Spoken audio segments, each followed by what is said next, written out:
El experimento de Millikan.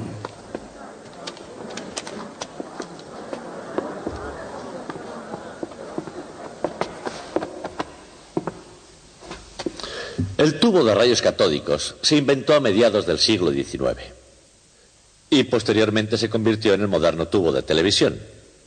Pero antes de que ocurriese esa catástrofe, sirvió para un fin útil. Me gustaría hablarles de ello. He aquí un tubo de rayos catódicos particularmente simple, que consiste en un tubo de cristal al vacío con dos electrodos en su interior. Y voy a establecer una diferencia de potencial de 20.000 voltios entre los dos electrodos. Pero primero apagaré la luz para que puedan ver lo que sucede. Muy bien. Lo que ustedes ven que sucede es que el interior se pone incandescente. Además, esta cruz de malta proyecta una sombra en el fondo. La cruz de malta es el electrodo positivo. Y deseo que ustedes se den cuenta de algo más.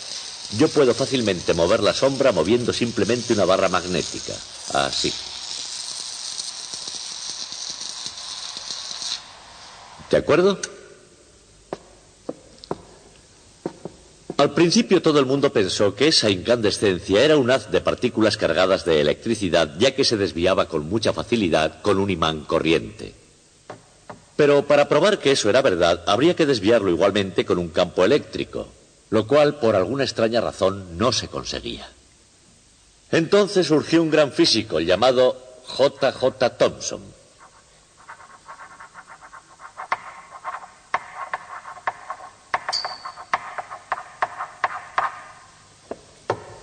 Thomson fue un brillante físico experimental y aunque parezca mentira era bastante desmañado. De él se dice que rompía todos los tubos de rayos catódicos que caían en sus manos. Aquí tenemos un duplicado de uno de los tubos de Thomson, que por ser de su propiedad también está roto. Thomson se dio cuenta de que la razón por la cual el campo eléctrico no actuaba era que el vacío en el tubo no estaba bien conseguido. Y también se imaginó que la razón por la que el vacío no era suficiente era porque el gas quedaba pegado a las paredes del tubo cuando lo cerraba herméticamente el soplador. Thomson pensó que podría solucionar ese problema calentando el tubo en el momento de ser cerrado y mantenía los tubos en un horno caliente mientras el soplador de vidrio los cerraba. Y el truco funcionó. Después de hacer eso, el campo eléctrico desviaba el haz. Y así pudo demostrar que el haz se componía de partículas cargadas eléctricamente y que esas mismas partículas cargadas podían proceder de cualquier materia que fuera. Lo que Thomson consiguió fue la primera partición del átomo, demostrando que la última e indivisible partícula de la materia en realidad tenía otras partes interiores. De todas formas, la nueva partícula debió llamarse de algún modo que hiciera honor a Thomson, y aunque él quiso llamarla el corpúsculo, tal nombre no cuajó, porque ya había sido bautizada con otro nombre, el nombre de electrón.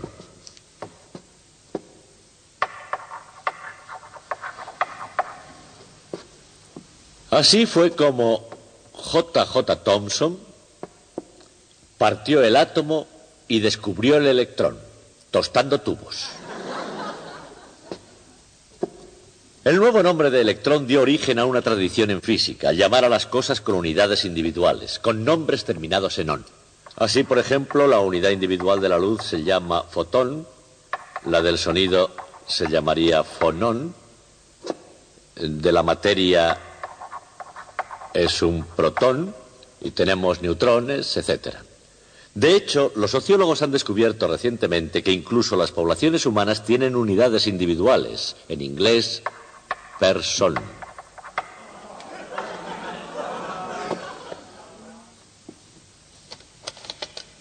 Después de haber dividido el átomo y haber descubierto el electrón, quedaba la importante tarea de medir la carga eléctrica del electrón, carga que se logró medir en uno de los experimentos clásicos de la física llevado a cabo por el gran investigador americano Robert Andrew Millikan. Una pequeña cubeta de aceite, un sólido puchero de hierro, bastante energía, un toque de disciplina, un poco de creatividad y quizá un toque de genialidad. Esos eran los ingredientes esenciales en las recetas experimentales de los físicos. El científico Robert A. Millikan. El cometido: medir el valor de la carga eléctrica del electrón. Tiempo de preparación: casi medio siglo.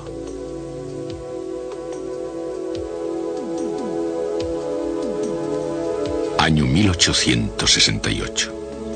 Fue el año en que una nación joven, todavía insegura después de la guerra civil, se reunificó interiormente con el ferrocarril transcontinental. Ese mismo año nació Robert A. Millikan, hijo de un predicador de Iowa. Se encaminó a través de las llanuras a Ohio para estudiar lenguas clásicas en el Oberlin College. Más tarde, al no haber allí vacante de latín ni de historia de la antigua Grecia, se hizo instructor de física elemental y demostró ser toda una promesa. La Universidad de Columbia le premió con una beca en física que un año después perdió, y esa falta de ayuda le hizo poner en duda, pero no renunciar, a su habilidad como científico. Se volvió al Medio Oeste, donde estudió bajo la dirección de Albert A. Michelson en la Universidad de Chicago. Michelson recibió el premio Nobel por desarrollar un extraordinario instrumento para medir distancias mediante interferencias de ondas luminosas. Millikan quería recibir algo más que una sesión de verano en Chicago. Él quería iniciar su carrera de física allí, y con el fin de prepararse mejor, visitó unas cuantas legendarias universidades y laboratorios del viejo continente.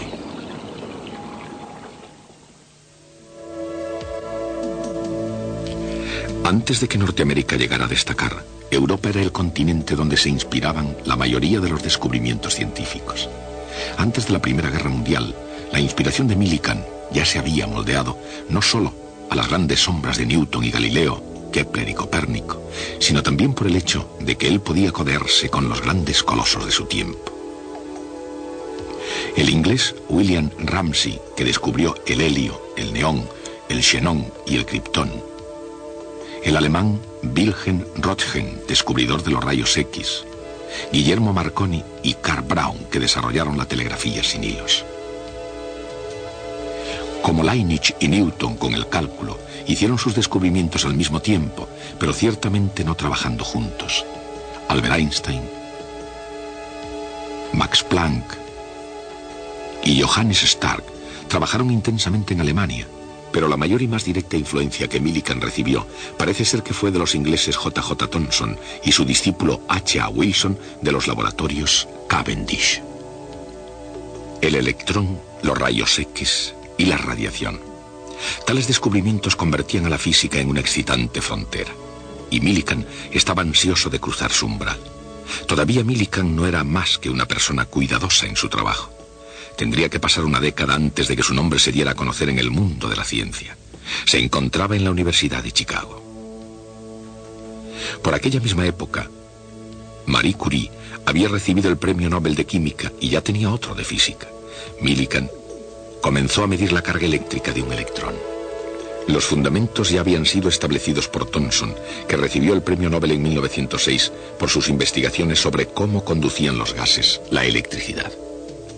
Este brillante caballero inglés había descubierto el electrón e inventado el método de la niebla para medir su carga. Esta cámara se había inventado para estudiar las nubes de la atmósfera, pero en manos de Thomson y de su colega H.A. Wilson sirvió para algo más que para su primitivo objetivo. Una súbita expansión de aire saturado con vapor de agua forma nubes. Si hay partículas de polvo en las que condensarse, ese vapor sobresaturado también se condensaría sobre iones, que son partículas cargadas de electricidad creadas por un tubo de rayos X. Cada gota de agua tendría la carga eléctrica de un electrón. Y siendo esto así, Thomson y Wilson consiguieron determinar la carga media en una gotita. El método de la cámara de niebla era muy difícil. Los experimentos que se requerían para medir la velocidad de caída de la nube en un campo eléctrico se veían sujetos a innumerables incertidumbres. No obstante, lograron finalmente una estimación de la carga del electrón que era correcta en su orden de magnitud. Para un hombre como Millikan, aquello era una puerta abierta para su particular talento. Medidas precisas de las magnitudes físicas más fundamentales.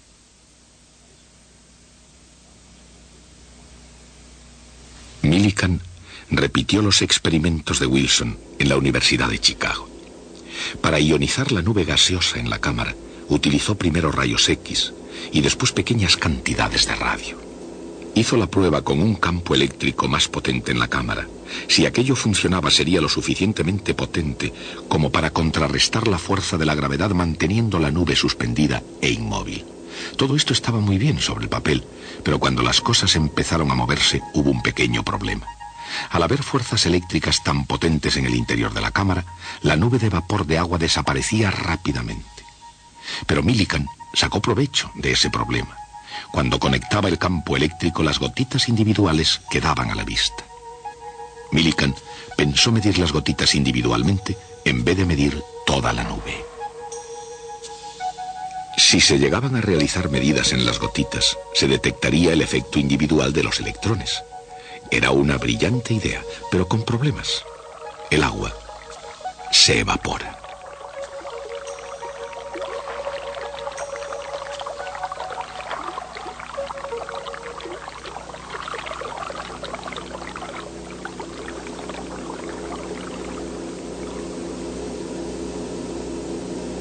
Millikan pensó, y en vez de gotas de agua, ¿por qué no utilizar gotas de aceite? El aceite, al contrario que el agua, no se evapora. En 1907, en la Universidad de Chicago, se empezó a poner cada cosa en su sitio. Con un aparato que producía una niebla de aceite, Millikan confiaba cada vez más en que se podría medir con exactitud la carga eléctrica de un electrón.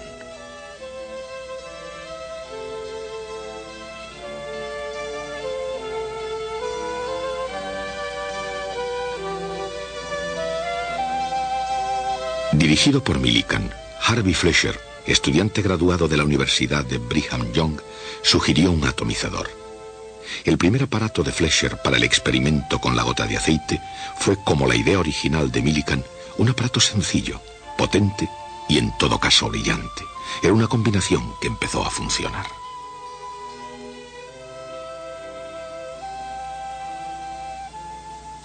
La esencia del experimento era aplicar un campo eléctrico a una gota de aceite cargada de electricidad cayendo a través del aire, y después analizar el resultado utilizando la poderosa ecuación de Newton, F igual a ma, la masa de la gota por la aceleración, es igual a la suma de todas las fuerzas que actúan sobre ella. ¿Y qué fuerzas actúan en una gota de aceite que cae?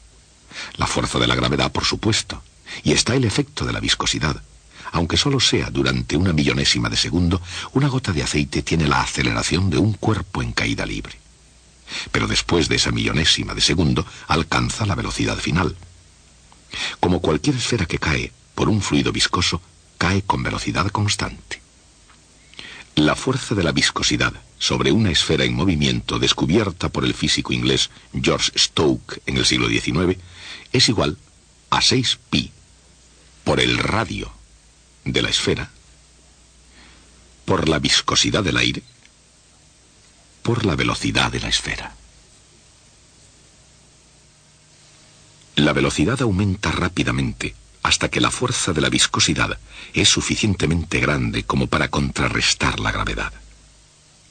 La esfera cae con velocidad constante en lugar de caer con movimiento acelerado. Millikan tenía que medir esa velocidad para conocer el tamaño de cada gota. Incluso con un potente microscopio, las gotas eran demasiado pequeñas para poder verlas.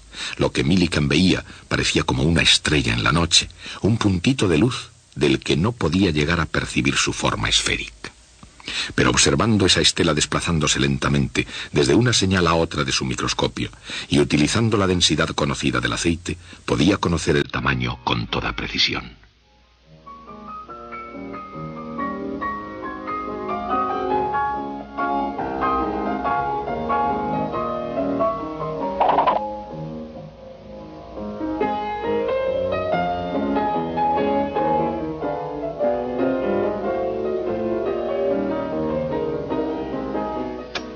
Ahora conectaría el campo eléctrico y crearía una fuerza eléctrica de valor igual al campo eléctrico multiplicado por la carga de la gota.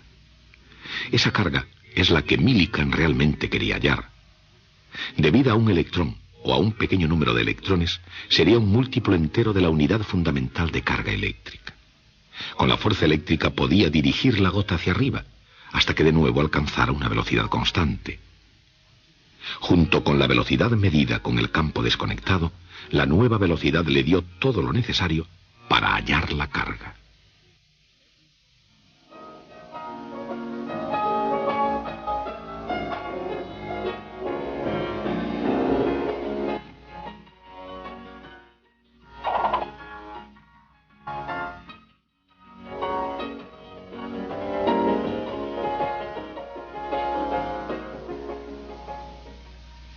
El experimento se había diseñado con el más exquisito cuidado, un sello de calidad en la obra de Millikan. Con el fin de reducir la turbulencia, se diseñó una pesada olla de hierro que albergara y protegiera las placas paralelas, entre las que se movería la gota de aceite. El aire era filtrado por entre lana de vidrio antes de entrar en el atomizador, diseñado para producir la más fina niebla de gotitas de aceite dentro de la cámara. Incluso se filtraba la luz que había de iluminar las gotitas. Una solución de sulfato de cobre y un tubo de agua de 1 metro de largo quitaría el excesivo calor de la luz.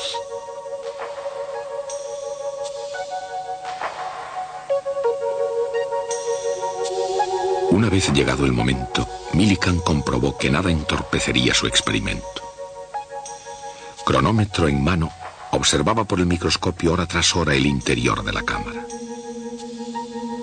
En lo más profundo de la cámara, él vería una única gotita de aceite cargada eléctricamente y brillando incandescente como una estrella. Por la influencia de la gravedad y de la viscosidad, la gotita caería. Hacia abajo, por el interior, el puntito brillante caería hasta llegar a la señal superior. Millikan pondría en marcha su cronómetro. La gotita continuaría cayendo hasta alcanzar la señal inferior. Millikan anotaría el tiempo que habría tardado cada gotita en la caída. Después, conectaría el campo eléctrico, convirtiendo así la gotita de aceite en una estrella ascendente. Al llegar a la señal inferior, pondría de nuevo en marcha su cronómetro hasta que la gota en ascenso cruzara la señal superior.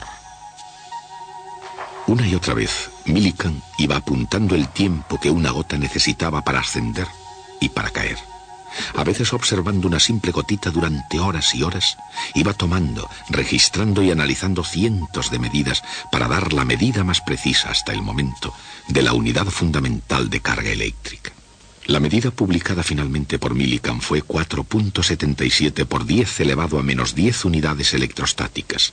Difería solamente en un 2% respecto del resultado obtenido por él antes de utilizar aceite para el experimento.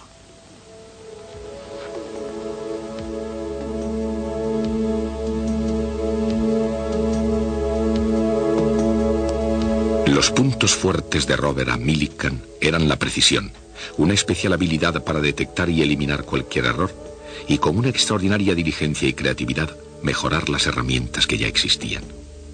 En públicas declaraciones, y hubo muchas cuando él se había convertido en un hombre de estado de la comunidad académica, Millikan encomiaba siempre que podía el método científico.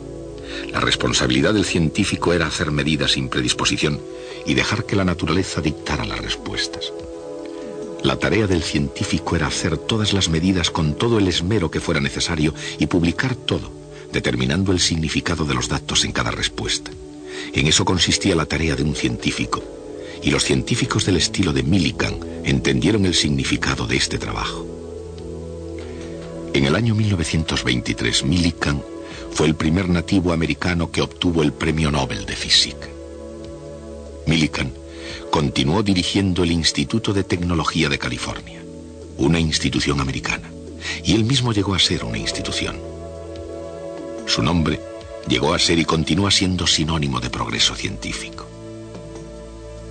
En la primera mitad del siglo XX, su imagen, junto con la de Albert Einstein, fue la del más famoso físico en América del Norte.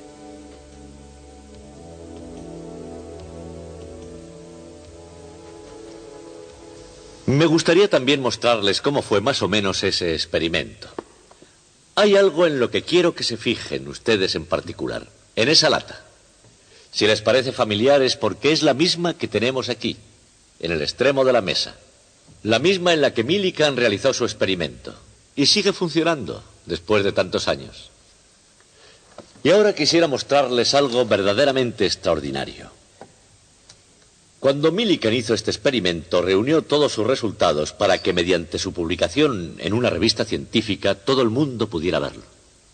Pero antes de hacerlo, Millikan necesitaba un lugar para escribir los resultados de su experimento a medida que lo realizaba en su laboratorio. Se trata de un libro de notas de laboratorio. No pensaba que otra persona leyera aquellas anotaciones. Escribía solamente para él.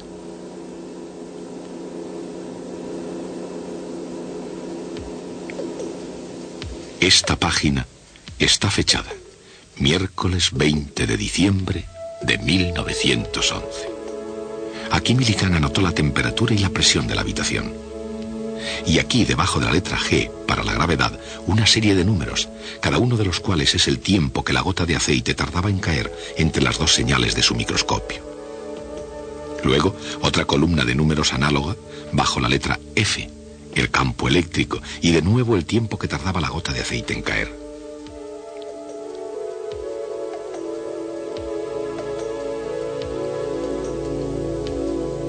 A partir de esos tiempos, calculó las velocidades v1, v2, v3, etc. Y utilizando esas velocidades halla el logaritmo de v1 más v2, y así puede sumarlo a 1/2 del logaritmo de v1. Y aquí finalmente Millikan alcanza su resultado. Y entonces escribe, este es casi exactamente correcto. Pero, ¿cómo puede decir eso? Se supone que está midiendo una constante fundamental de la naturaleza cuyo valor él no conoce por adelantado. ¿Por qué dice, este es correcto? En otra página escribe, belleza. Y en otra, belleza, publicar. Y en otra, muy bajo, algo está mal. Y luego hace una anotación que es toda una revelación. Distancia no segura, 1.273. Ahí está. Cuando obtiene un resultado que no le satisface, no lo desecha, porque eso sería un fraude.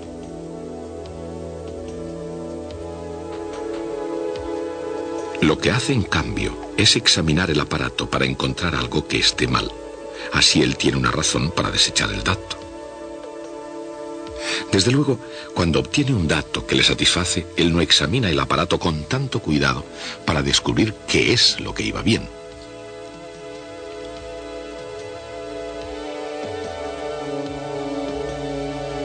Es obvio que eso crea un poderoso sesgo en su método para obtener el resultado que desea. Otra página. Aquí, todavía mejor. Belleza, publicar. Y así, todo el tiempo en páginas y páginas y páginas.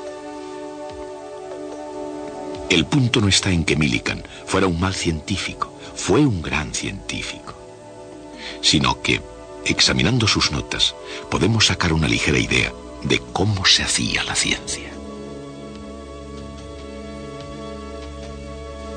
Lo que Millikan hacía no era un fraude, estaba haciendo uso de su juicio científico. Y en realidad tiene que ser así, porque nadie tropieza de repente con un descubrimiento científico.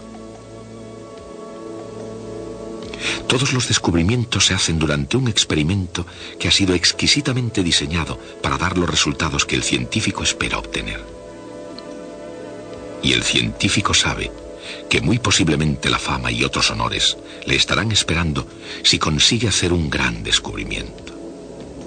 Entonces, ¿qué impide que alguien haga un descubrimiento que no sea auténtico? La respuesta es que el experimento se puede repetir en alguna otra parte y por alguna otra persona que vea si es correcto.